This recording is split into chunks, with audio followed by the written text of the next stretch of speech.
Welcome everyone. Today we are going to talk about language acquisition.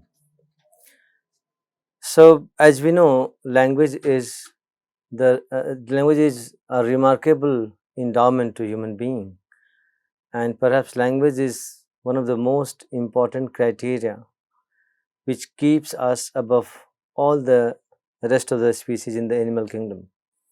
But how language comes to us? How do we acquire language? And how it grows in us, how we have never noticed, we don't even think of these things because it comes to us so naturally that we hardly notice. Language grows in us like nails and hairs. We don't notice the growth of our nails or the hair. So it happens so gradually and so consistently that we hardly notice any change. So how it happens to us and how language comes to us, this is exactly what we are going to talk about today.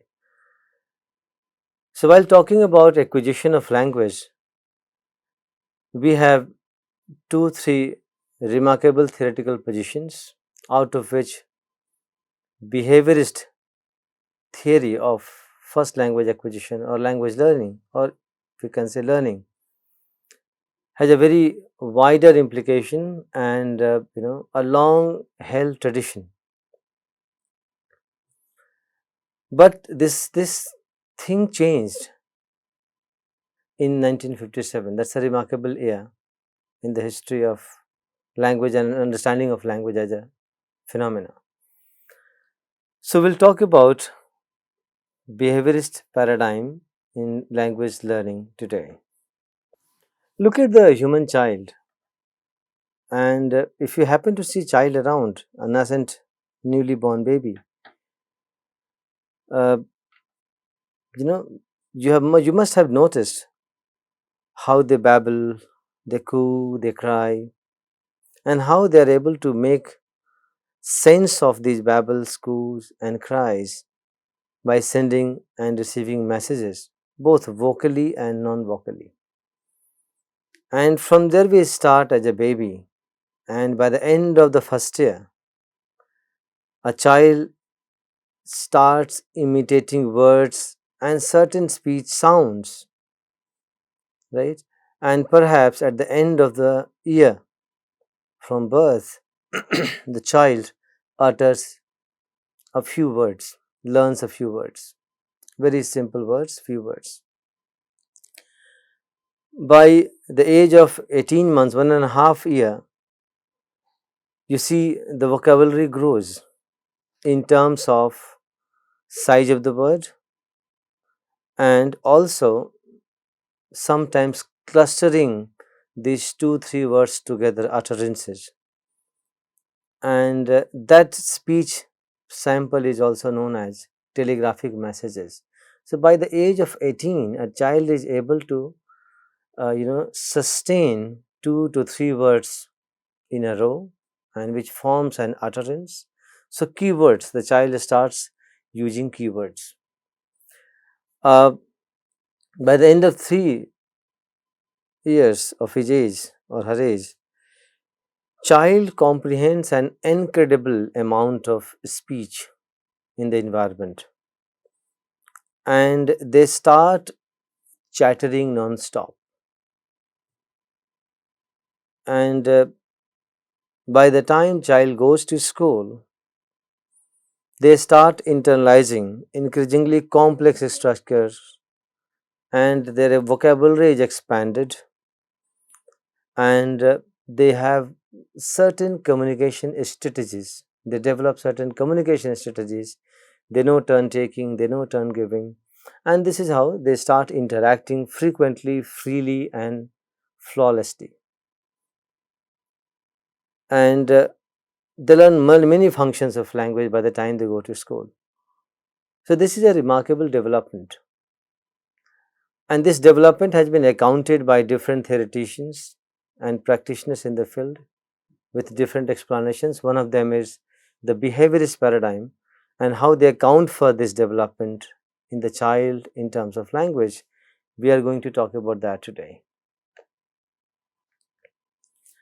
Now, you need to understand that behaviorist tradition is a long tradition of almost like John Locke's idea of tabula rasa in 17th century to 20th century, right? By the time B.F.Skinner comes up with his verbal behavior theory, it's a long tradition. So, there are certain verticals and pillars of this behaviorist paradigm we need to understand. Number one, tabula rasa, the idea, the concept of tabula rasa. This is one. The another vertical that we find in behaviorist paradigm is stimulus response, right? The great Pavlov, right, in 1927 conducted the experiment, and which happened to be famous as classical conditioning. So, the stimulus and response, that's another vertical in the behaviorist paradigm. Then Skinner introduced in 1938 the idea of operant conditioning, which he mentions in his 1957 work as well. And perhaps this operant conditioning becomes the basis of his verbal behavior theory. So, third vertical in behaviorist paradigm is operant conditioning. And then when you look at the consequent explanations of these three verticals, then you have reinforcement, then you have habit formation, and now it becomes part of total human behavior, right? So, tabula rasa, which roughly translates as clean slate in English, it's a Latin phrase which roughly translates as clean slate. And the modern idea of the theory is attributed to John Locke's mention of the idea in his essay concerning human understanding in 17th century.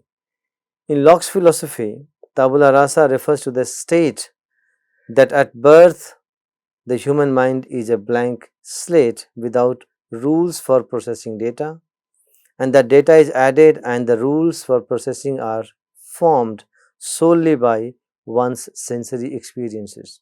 So, this is what in 17th century John Locke mentioned, and this idea was also used in the 20th century explanation of acquisition of language. Then stimulus response chain. Behaviorists believe that every stimulus will have a consequent response, and every response has a corresponding stimulus. It's a chain, it goes on. And this idea originated long back but became famous in terms of classical conditioning given by Pavlov in 1927. And he conducted one of the most famous psychological experiments when he showed that by pairing a conditioned stimulus, a bell, with an unconditioned stimulus, food, a dog would begin to salivate when the bell was rung without presenting the food. This became to be known as classical conditioning or stimulus response theory of behavior. Then the third vertical that we talked about is operant conditioning,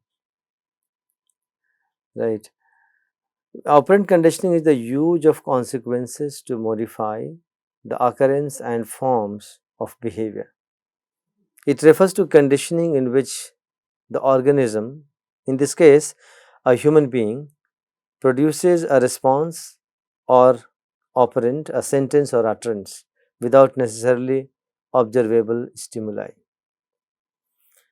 This operant is maintained or learned by reinforcement, positive verbal response or positive non-verbal response from another person. If a child says want milk and a parent gives the child some milk, the operant is reinforced, and over repeated instances it is conditioned. So, child knows that I have to ask for milk and I will get milk. B.F. Skinner's reinforcement this operant conditioning and the idea of reinforcement comes out of his behavior of organisms work produced in 1938. So, he talks about two kinds of reinforcement. right? Positive reinforcement and negative reinforcement. So, positive reinforcement results in lasting behavioral modifications, which is long term and it stays with us.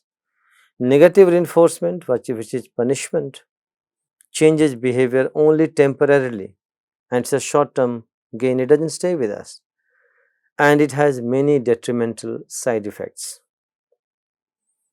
Then the process and the consequence of these three verticals in behaviorist theory leads to habit formation. So, this is how habits are formed with positive reinforcement, periodical reinforcement, such behaviors are formed and this verbal behavior becomes part of the total human behavior.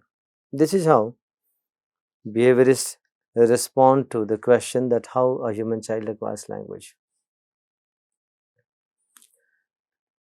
Now, the whole idea of verbal behavior, you know, published in 1957 by B.F.Skinner, rests on the fact that human child is born with tabula rasa, and whatever child learns in the environment. So, so the learning of the child is environment dependent. The child must have an appropriate environment to acquire language.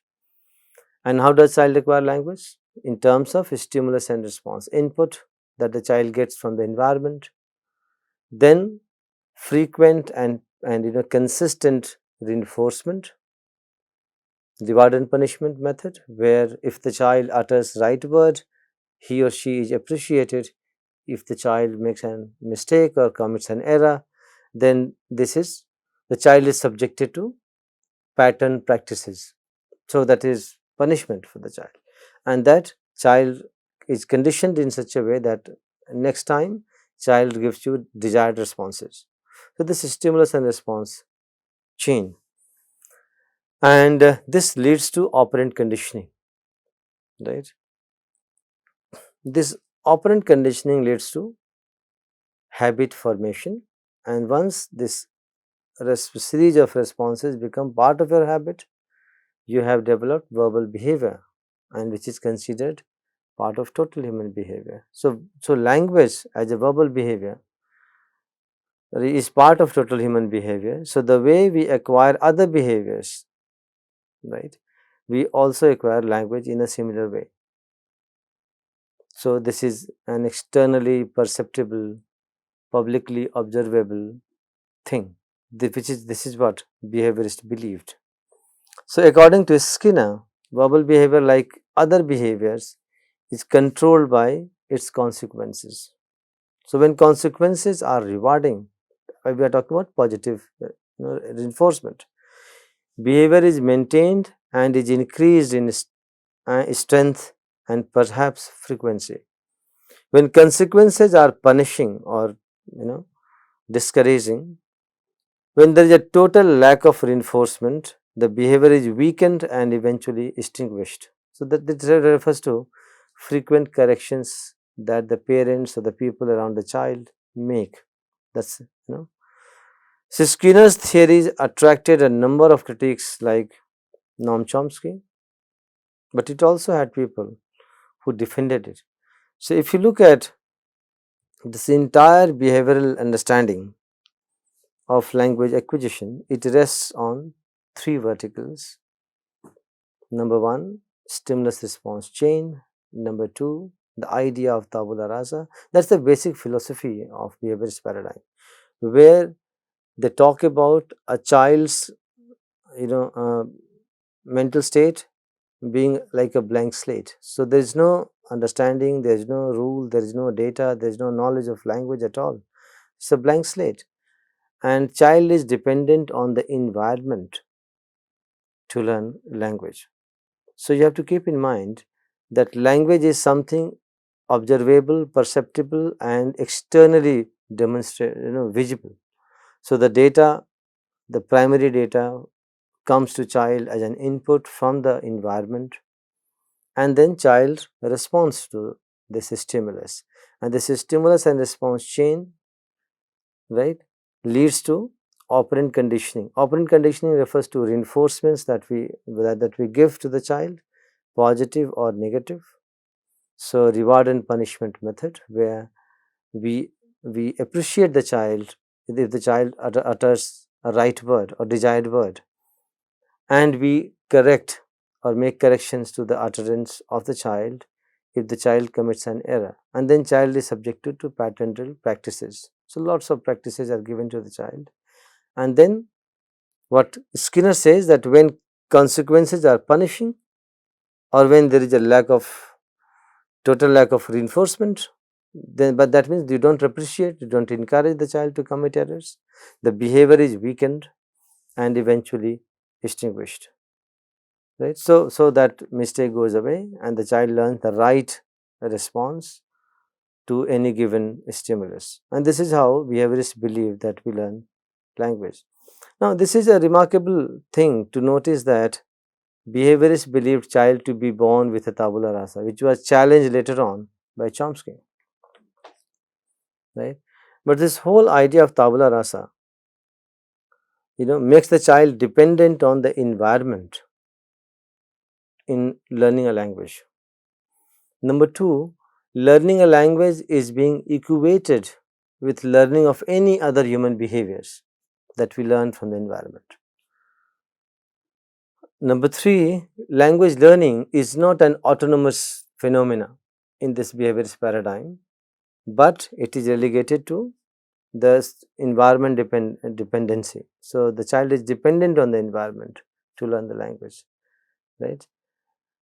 And if you try to deduct what we learn out of this behaviorist paradigm, we can summarize the whole idea, such as children are born with a tabula rasa, a clean slate, bearing no preconceived notion about the world or about language. So, child has no agency in learning. Then these children are shaped by environment and slowly conditioned through various schedules of reinforcement, right. So, the environment, so if you go by this idea of blank slate, then the environment writes on it. So, the child gets everything from the environment, and the reinforcement, periodical reinforcement, schedules of consistent reinforcement ensures that the child learns and learns in an appropriate way. Then third deduction we can make is that language is a fundamental part of total human behavior. So, language is also considered here in this paradigm as other behaviors, like other behaviors. It's part of total human behavior. Language is one. So, language is not being seen as an independent phenomena in this paradigm. Then this behaviorist approach focuses on language in terms of externally perceptible aspects of linguistic behavior. So no internal factor is being attributed in this entire learning process. So, the child acquires stimulus or input from outside and child responds. So both input and output, linguistic input and linguistic output, and the whole idea of processing are externally perceptible and observable, right. Then number 5, a behaviorist considers effective language behavior as the production of correct responses to any given stimuli. That means they solely depend on a stimulus response chain, right. So, child responds and learns what child gets from the environment. So, child has no agency in learning, no independent agency, creativity and imagination in learning. Number 6, if a particular response is reinforced, then it becomes part of habit and the individual is conditioned for the same. So, given a consistent reinforcement about something, it becomes permanent in our habit, in our behavior, and we acquire it, we learn it. And any given stimuli, we are able to respond to it. This is what they believed. So, the behaviorists view imitation and practice as primary process in language development. So, imitations, that means they get from the environment, they imitate word for word repetition or of all part or someone else utterances, and practice refers to repetitive manipulation of all these linguistic forms that the child is subjected to. So, children's imitation is selective and based on what they currently are learning. So, these are some deductions that we can make out of the behaviorist paradigm.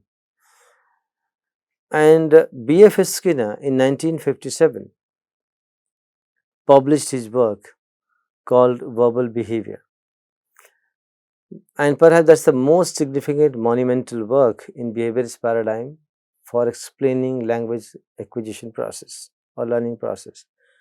And he builds on the already existing explanations like classical conditioning, like stimulus response chain, like tabula rasa, idea of tabula rasa. So, he builds on all these existing part of system of knowledge about language in behaviorist paradigm, and he summarizes in his work called Verbal Behaviour, published in 1957, which drew a lot of attention in academia as well as in the by the practitioners, right? But it also invited a lot of criticism. The whole idea of operant conditioning was questioned in terms of language, not in other behaviors, not in other cognitive skills, but as far as language is concerned, this whole idea of behavior, language as a behavior, was questioned. And the leading attack was done by Noam Chomsky, right? Because this behaviorist theory leaves no space for the child to be creative, to be imaginative, and gives no agency to the child in learning, right? So, this idea of reinforcement, this idea of operant conditioning, habit formation, it looks very fine and convincing, and people have done researches to establish these ideas, but there are certain puzzling questions that leaves us unanswered when we solely depend on behaviorist theory of language acquisition and learning. So, despite all the merits that behaviorist theory or paradigm has, uh, there are certain puzzling questions. Questions like, does it really explain the language acquisition phenomenon and its complexities?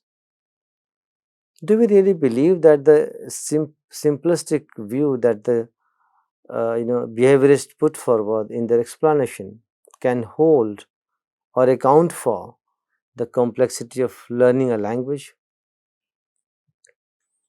Uh, can language be equated with other human behaviors? Can language be considered as a behavior in the first place? Number two, can we equate learning of language with the learning of other human behaviors? Right? What happens to the agency of the child in this process of learning? Does child has any agency in learning, or is it completely dependent on the environment? Does it undermine and underline child's autonomy and creativity? Right? Now, the question is that if all the children in a particular environment get the same input, why do we have varied linguistic outputs? Why do we have so much variation in learning? Right? Number next question that we can raise in behaviorist theory is that, does a child get the ideal and positive input only from the environment? So, is it the case that child is presented with only positive data in the environment, or do we create a special environment for a child to learn language, or does the child learn a language in an ordinary normal environment? And the list continues. So, Chomsky has criticized and he reviewed Skinner's work seriously criticized his work, published in 1959, 2 years afterwards. And in 1957, the same year, when this verbal behavior theory was presented, published, Chomsky also published his, generative paradigm, generative theory. And this debate began. It became very, rich by producing counter arguments for this behaviorist understanding of learning by Chomsky, and also giving, making foundation for generative theory. So the psychological foundation is replaced by biological foundation of language. Chomsky brings it in a different perspective called generative theory. We'll talk about this generative theory and innateness hypothesis in our next video. So thank you very much.